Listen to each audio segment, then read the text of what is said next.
estamos esperando que traigan una cosa y empezamos.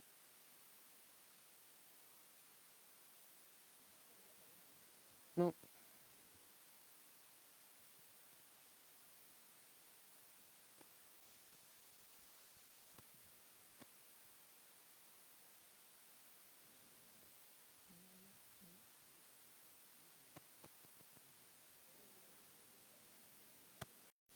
Hola. Ok, ok, bueno, ¿Escucha? ok, ok, sí, bueno. ¿Pero a poco vas a estar sosteniendo el micrófono todo el... ¿Se escucha? ¿Ahora sí se escucha? ¿Sí? ¿Escucha todo el mundo o nada más algunos? No, dicen que no. ¿Y este se oye mejor?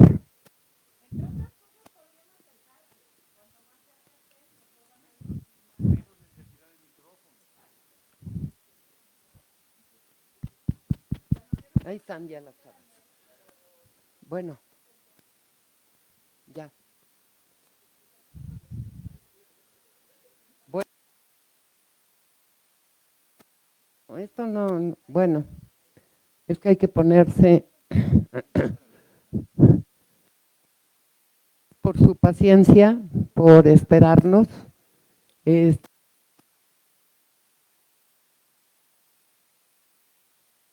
oh, Hola. es que no sé cuál es el que se oye peor. Bueno, a ver. Bueno, hoy tengo, la semana pasada pude presentar a Margarita Vaz y hoy me toca presentar al profesor Manuel Outón.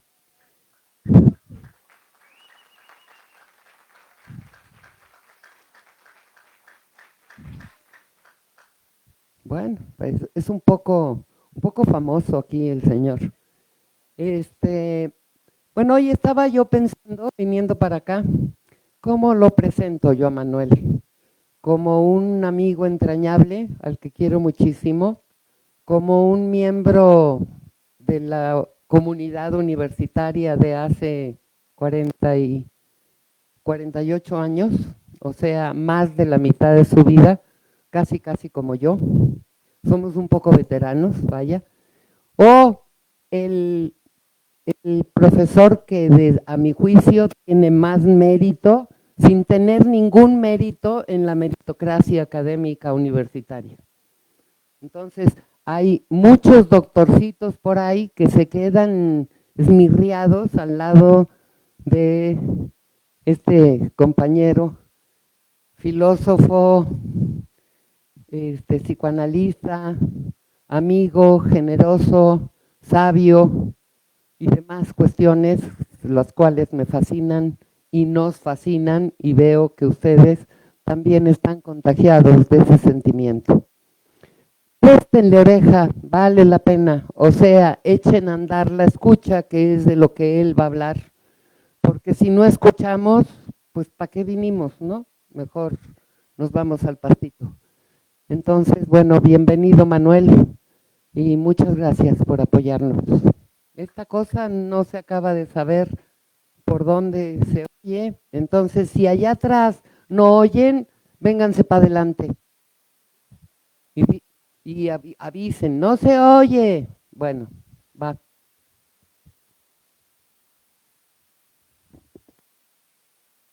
Voy a poner ahí, no, desde ahí no se oye, ¿verdad? Se tiene uno que acercar para poder hablar, ¿verdad? ¿O no? ¿Sí se oye?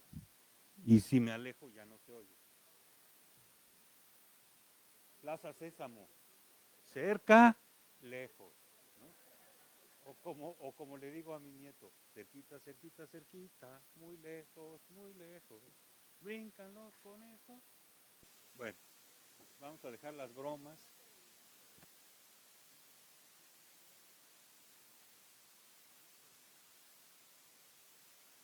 Porque el micrófono está más fácil en la mesa.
Bueno, espero que se escuche.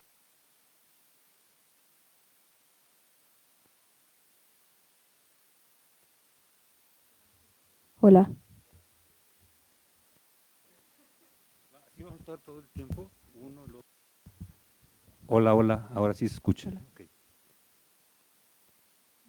Bueno, voy a empezar, ¿no?, a leerles un texto que preparé. Espero que pueda servirnos y ayudarnos para la presentación del día de hoy, ¿no? Espero poder leerlo también. Ah, Bueno, hola, hola. Es para mí una enorme responsabilidad sentarme aquí frente a todas y todos ustedes y tener que hablar, tener que decirles algo que les signifique, que les conmueva, que les obligue a pensar, porque el recurso de la palabra, tal vez el más antiguo en el decurso de la humanidad, no siempre alcanza y en ocasiones resulta insuficiente. Sobre todo para mí, alguien a quien le dan miedo los espacios públicos, la plaza, el auditorio, etcétera, y lo que cada uno de ellos conlleva, la manifestación, el teatro, el concierto y la conferencia. Conferencia es una voz latina que, que proviene de conferir, darle a alguien algo, tamaña responsabilidad frente a un auditorio, que puedo yo darles. Frente a una audiencia, y más cuando la preocupación que me ha sido manifestada por sus docentes es la de aclarar qué es la escucha, qué es la interpretación y finalmente cómo pasar de una escucha individual a una escucha colectiva.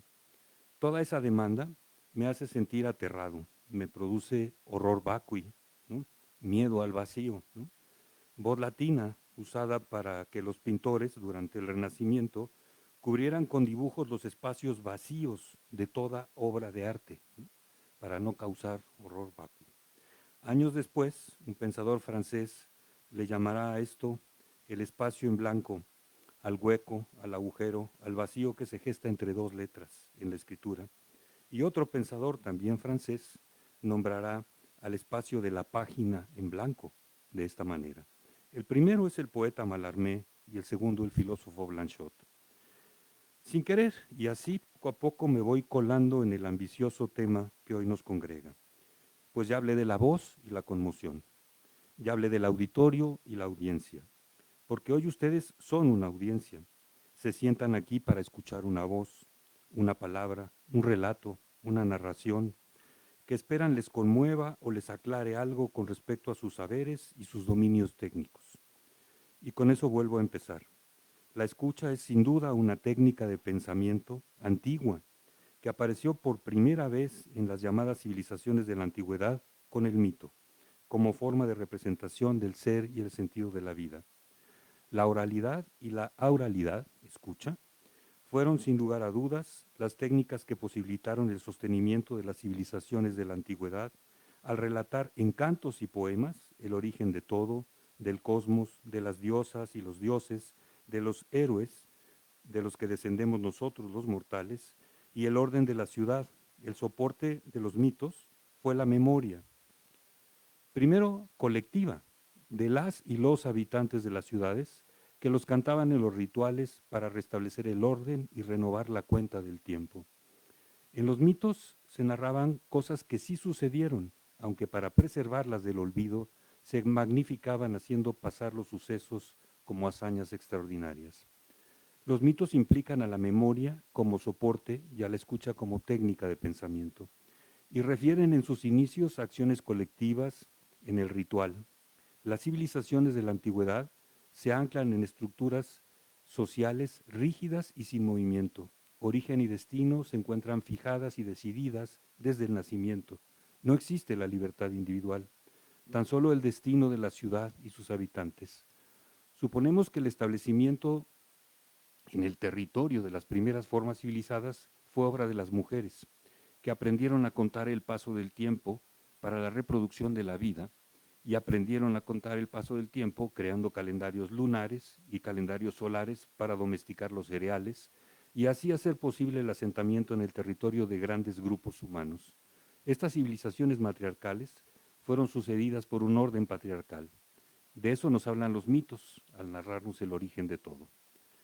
Para nuestra charla de hoy, baste con reconocer en esas primeras civilizaciones un soporte del pensamiento centrado en la palabra, en el relato cantado, en el poema, y en el hecho de ser guardado en la memoria a partir de la escucha. La escucha nace sin duda con las primeras civilizaciones, y el mito, todavía, cada una o cada uno de quienes estamos hoy aquí, recordamos oraciones, cantos y poemas que memorizamos de pequeños a partir de la escucha de nuestras madres y abuelas. Esta primera forma de oralidad fue, sin dudarlo, un hecho colectivo, perteneciente a una cultura, a un grupo lingüístico, a una ciudad, llámesele Babilonia o Tebas. Con el paso del tiempo, los cantos y poemas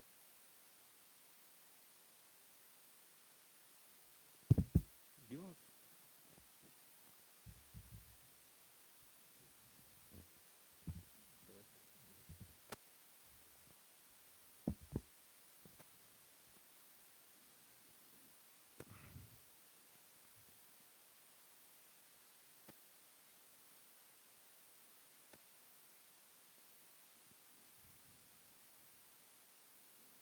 Ya me perdí, por eso no me encuentro. Sí, ya sé, pero no lo encuentro, ese es el problema. El problema es que no veo. El problema, jóvenes, es que no veo. Quedaron en poder de algunos y se desprendieron de la acción colectiva. Estos fueron los sacerdotes, los adivinos y los aedos o poetas. De todas formas, la escucha siguió presente como acto colectivo, al colocarse a la población en la plaza o en el templo a escuchar los relatos sagrados y mistéricos en los templos, los relatos del orden y la ley en la plaza pública y los relatos de las hazañas heroicas. Quiero con esto dejar sentado el primer punto de mi intervención el día de hoy. Es en el ámbito de lo colectivo, del grupo, de la ciudad, de la comunidad, donde surge la oralidad y la auralidad como técnicas de pensamiento, para preservar las cosas y su sentido del olvido. Y la memoria se presenta, aparece como soporte, como superficie de registro, su primera huella, su primera impresión. ¿Qué diría Freud al respecto? ¿De dónde venimos? ¿Cuál es nuestro origen? Un relato, un hecho del lenguaje, que hace posible una configuración, una constitución psíquica, una constitución como sujetos y una subjetividad colectiva.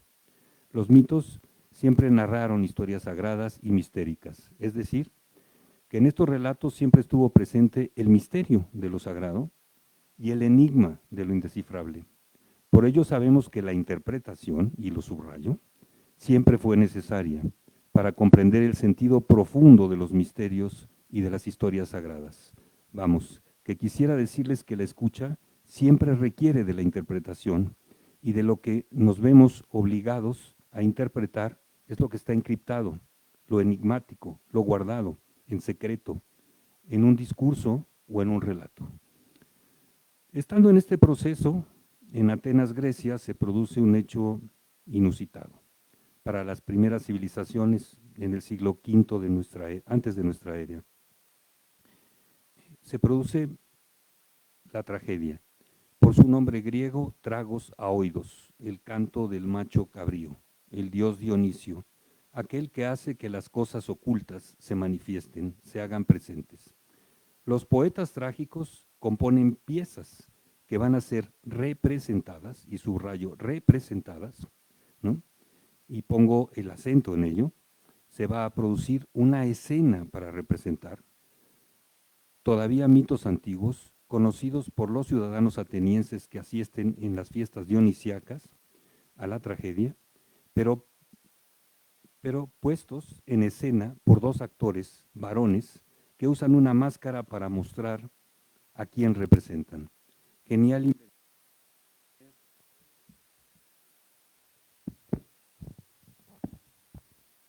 invención.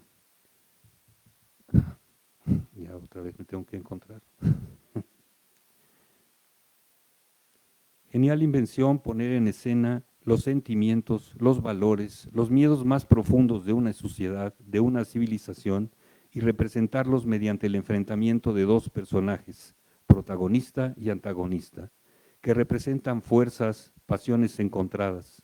La tragedia es agonal, es una lucha, un combate entre fuerzas encontradas que se expresan y se muestran desdobladas en personajes opuestos.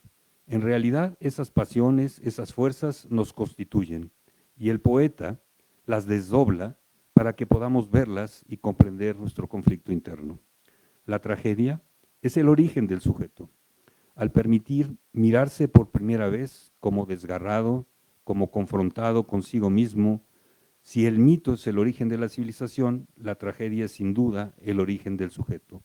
Claro que en la Grecia del siglo V, las condiciones materiales y las formas de organización societal no hacen posible su universalización.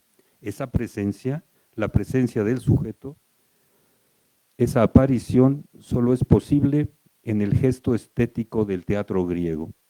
El primer gesto democrático en Atenas, ¿no?, consistió en que los varones atenienses de los demos votaran a mano alzada para elegir al mejor poeta trágico de las fiestas dionisíacas. La democracia pasó, sin duda, de la esfera del arte a la esfera de la polis y la ciudad.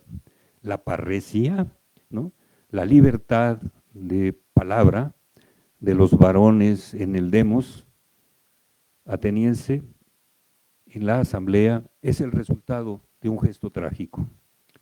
La tragedia es dionisíaca, se crea, se produce como gesto estético para celebrar las fiestas en honor del Dios. Insisto, el Dios que hace posible que las cosas ocultas se manifiesten, el Dios de la manía. La tragedia es ática, nace y muere como espectáculo vivo en la ciudad de Atenas durante el siglo V, ¿no? Son tres los grandes poetas trágicos: Esquilo, Sófocles y Eurípides. Estos aedos atenienses componen piezas primero de manera oral y muy pronto por escrito, con el soporte de la escritura alfabética, por lo que podemos señalar que la tragedia es ya un gesto escritural. Estas composiciones se escriben para ser memorizadas y cantadas en una puesta en escena por actores. Originalmente, protagonista, el que ejecuta la acción trágica, el héroe de la tragedia, y antagonista, el que confronta la acción, el que enfrenta, desmonta el significado de esta acción. La tragedia viene del griego antiguo, tragos aoidos, el canto del macho cabrío. Espectáculo para la voz, espectáculo para la voz, espectáculo para el oído, ¿no?, contradiciendo al propio Aristóteles, que le llamó espectáculo para la vista, ¿no? Es la voz de los actores la que conmueve al público, ¿no? Es la voz, y lo decimos, ¿no?, porque es la voz de los actores la que conmueve a los espectadores y produce la catarsis, liberación de las pasiones, una suerte de purga de los sentimientos encontrados. Esta catarsis es colectiva, solo similar a la que acontece en la actualidad en ciertos espectáculos vivos. El más parecido es la ópera. La catarsis del público se manifiesta en gritos, en llanto, en el reconocimiento del desgarro, de la muerte. La tragedia nos sigue contando y cantando mitos conocidos, pero modifica la estructura narrativa hasta entonces conocida, ya que los mitos, como sabemos, eran cantados y recreados o bien de manera colectiva para preservarlos del olvido, o escuchados al ser entonados por la voz de un aedo.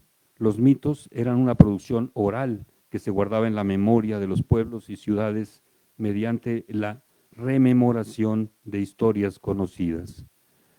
Sobre el origen, sobre los dioses, sobre el cosmos y el orden, sobre el carácter efímero de la vida de los mortales, sobre cómo los héroes descendieron de los dioses, cómo nos otorgaron sentido y una forma de vida civilizada, con un orden que refleja el orden del cosmos y establece un orden jurídico, político, económico y de sucesión de linaje.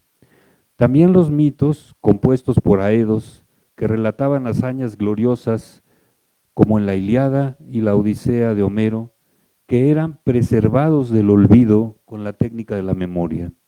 La tragedia, insisto, nos sigue contando y cantando mitos, pero modifica la estructura narrativa al proponer una escena de la representación donde solo los actores mantienen un texto escrito, memorizan, exprofeso, para conmover con su voz a un auditorio que les escucha, a un auditorio. La tragedia implica una escucha profunda. Lo digo, si hay escucha profunda, hay necesariamente registro analítico. La tragedia separa al espectador de la representación misma. Separa, decía yo, al sujeto de la representación al colocarlo frente a este enfrentamiento representado por protagonista y antagonista como frente a su propio conflicto interno, sus propias pasiones, colocadas como los lugares simbólicos, ¿no?, que ocupan ambos personajes, a saber, casi siempre, el orden y la ley y el deseo. El sujeto, espectador, se enfrenta en la esfera de la escena de la representación con sus propias pasiones, con su conflicto interno, que es internalizado por la genial invención de la tragedia y desdoblado en dos personajes, el lugar del orden y la ley confrontado con el deseo. Es por ese gesto estético que se muestra el desgarro, la herida, la falta, la incompletud, que los griegos atenienses pudieron tolerar la contradicción de su tragedia. Y por ese gesto estético es que la tragedia tiene un carácter transhistórico. Vamos, trasciende y ha trascendido el momento de su creación para convertirse en un objeto teórico, estético y analítico con un carácter universal. Podríamos decir, con todo el cuidado que la expresión merece, vamos, la tragedia ha trascendido su propio momento histórico. A la época de la tragedia le es propio un sujeto comunitario, atado a su pertenencia, a su cultura, a su lugar, a su ciudad o región. El sujeto trágico está atado al destino de su comunidad, de su ciudad, de su entorno cultural. No existe la libertad individual. El héroe de la tragedia tiene un parecido con el sujeto moderno, ¿no?, una sombra trágica. Desde el espacio propio del psicoanálisis y desde los dispositivos psicoanalíticos, bien podríamos atrevernos a decir que para el sujeto analizante, su relato, su narración, su historia reflejan una tragedia, mientras que para la escucha del analista, este mismo relato, esta misma narración, ¿no?, es entendido como dramático, como una serie de elecciones. La tragedia pertenece a un orden de dominación patriarcal. Las mujeres han sido remitidas al orden de lo doméstico. Se les ha retirado del orden público de la vida de la ciudad, se les ha arrebatado la palabra y se les han arrebatado sus saberes y sus técnicas. No participan más de la polis, sino como madres, esposas e hijas de varones. Por eso en las fiestas dionisacas, el teatro, ya de piedra, solo asisten varones del demos ateniense, hasta 17,000, y votan a mano alzada para premiar al mejor poeta trágico. Los actores son a su vez varones, que ataviados con una túnica se colocan una máscara que muestra a quién están representando, aun y cuando representen a una mujer. Sabemos que Sófocles fue el poeta que más veces obtuvo trípodes y diferentes premios por sus obras. De ahí que tengamos que reconocer que para los varones atenienses del siglo V fue el mejor poeta trágico y que su Antígona, que sabemos tuvo que ser representada hasta 7 veces consecutivas por la aclamación del auditorio, sin duda la tragedia más bella, la que mayor conmoción causó. Antígona, una mujer que encarna el incesto, una mujer que marca la dificultad de los labdácidas, tebanos o cadmeos de poner orden en el linaje y la filiación patriarcales. La tragedia ya no existe ya no forma parte de nuestro mundo y de nuestro presente, Sin embargo, los sujetos, mujeres y hombres del mundo actual, seguimos pareciéndonos a los héroes trágicos. Ese parecido es la sombra trágica del ser humano, del sujeto moderno. El sujeto visto como individuo es el resultado de tres hechos que todas y todos ustedes conocen bien: el Renacimiento, la Revolución Francesa y la Revolución Industrial.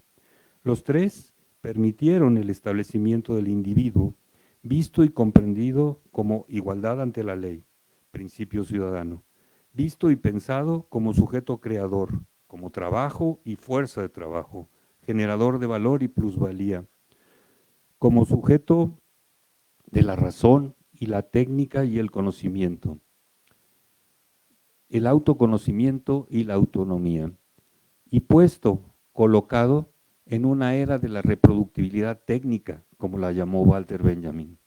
Este proceso duró desde el siglo XV hasta el siglo XVIII en el occidente europeo y fue impuesto, fue impuesto por el coloniaje en el resto del mundo. Fruto de este proceso nace el sujeto como individuo, la supuesta libertad individual y el libre albedrío. No me voy a detener demasiado en ello por ahora, pero nunca nos igualaron en la riqueza material y cultural, solo nos igualaron formalmente ante la ley. Un ciudadano, un voto. Nietzsche siempre sostuvo que nos arrojaron al mundo y a un mundo sin dioses que nos amparen y nos protejan. Pasamos de sujetos colectivos y comunitarios a sujetos individuales.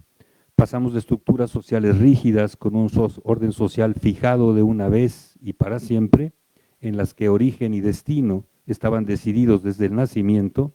Pasamos, a sociedades industriales, a sociedades de masas, donde el sujeto vive la vida como un drama, al tener que elegir y tomar decisiones sobre su existencia. Rompimos la vida colectiva y comunitaria, pero seguimos produciendo vínculos afectivos y lazos sociales, desde lo familiar, lo grupal, lo colectivo, en organizaciones sociales, en organizaciones comunitarias, en instituciones y en procesos sociales. Estas nuevas formas de lo colectivo implican la decisión de los sujetos, su elección libre, como decía Carlos Marx, formas comunitarias libremente elegidas, o como decía Foucault, espacios heterotópicos, heterotopías.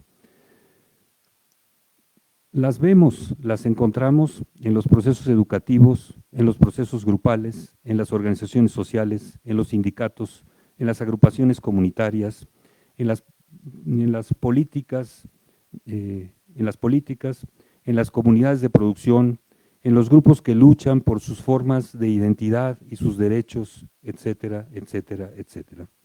En nuestro campo de dominio, en nuestro ámbito de trabajo, diseñamos dispositivos de entrevista para intervenir en el campo del otro. Lo podemos hacer con un sujeto o con un grupo o colectivo. El diseño del dispositivo varía en función de nuestros intereses y de la demanda del otro. La técnica, la habilidad profesional, es la escucha y la interpretación. Toda narración, todo relato, toda intervención requiere de una interpretación. Desde los misterios sagrados en el mito, las pasiones y sentimientos encontrados en la tragedia, el debate en la palestra y en la asamblea, hasta el discurso y el relato del grupo acerca de su configuración y sus problemas. No pretendo hacer una clase de hermenéutica. Siempre he sentido en que nos hace falta en la licenciatura un seminario de interpretación y análisis del discurso, pero que todo conocer requiere de un relato y una narración, en donde se describen los sucesos, los hechos, lo pasado, lo relatado. Ese primer nivel es la descripción de lo sucedido. Un segundo nivel es la explicación de estos procesos y de los roles de sus actores, sujetos. Y un tercer nivel de comprensión del proceso grupal, comunitario, de organización, de producción, educativo. Un tercer nivel requiere de la interpretación, de la búsqueda del sentido, del desciframiento de lo oculto, de lo guardado en el relato, de aquello que queda por debajo del discurso y las palabras. Cuando hay escucha profunda necesariamente hay interpretación. ¿Qué significaría una hermenéutica del discurso? ¿Qué significaría una interpretación? Tan solo por poner algunos ejemplos en la hermenéutica del discurso, buscamos no solo los significados, sino tal vez más importante aún, el sentido. Hermes Trismegisto, el mensajero de Zeus y padre de la hermenéutica, conoce el contenido del mensaje porque es quien lo porta, pero también el sentido, es decir, quién lo envía y desde dónde lo envía, es decir, qué lugar simbólico ocupa cuando habla, y quién lo recibe y qué lugar ocupa cuando lo recibe, también como lugar simbólico. Bástenos como ejemplo señalar que cuando en el Prometeo encadenado, Hermes visita a Prometeo para llevarle un mensaje de Zeus, ¿no?, a este héroe trágico de los mortales que nos brindó con el fuego la Tecné, el mensaje viene del Olimpo y de Zeus, portador de la égida, para pedirle a Prometeo que se arrepienta y pueda ser liberado de su sufrimiento. El sentido del mensaje es el de una orden, y la respuesta de Prometeo a Hermes, ¿no?, es: tú, perro de los dioses, ¿no? Su respuesta está dada desde la resistencia y la rebeldía contra ese orden y ese poder, ¿no? Su respuesta está colocada del lado del deseo. Eso es interpretar. Vienen ahora algunos fragmentos sueltos y con eso termino y espero que podamos hablar o platicar algunas cosas. Lo griego es sin duda algo que me sacude el alma, ya se han dado cuenta todos los que me conocen, que me subyuga, que se me aparece por todas partes, detrás de las letras, detrás de las palabras, desde las piedras hasta en los cuencos y en las tablillas de cera. Pero sobre todas las cosas, lo griego se me hace presente en todo aquello que tiene un límite, un borde, más allá del cual todo es indiscernible. La Grecia de la antigüedad es una ficción literaria. Grecia fue, sin duda, un conjunto de ciudades-estado dispersas desde el continente europeo hasta Oriente Próximo, pasando por las islas mediterráneas.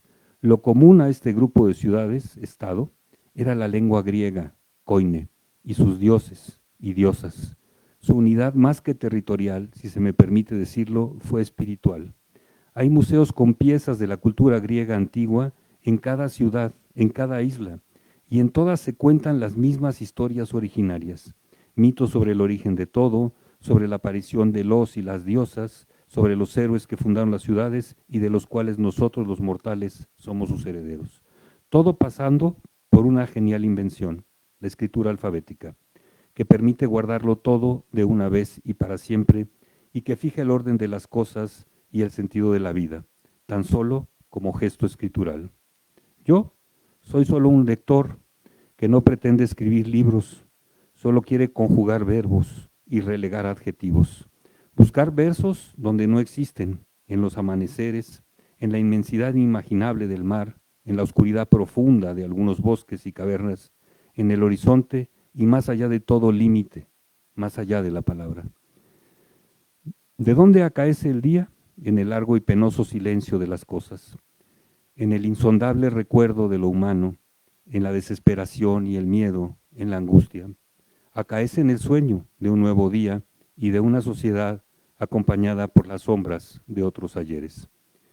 ¿Por qué nos conmueve la presencia de la vida y su expresión si sabemos que el horizonte es oscuro y el invierno es crudo y frío?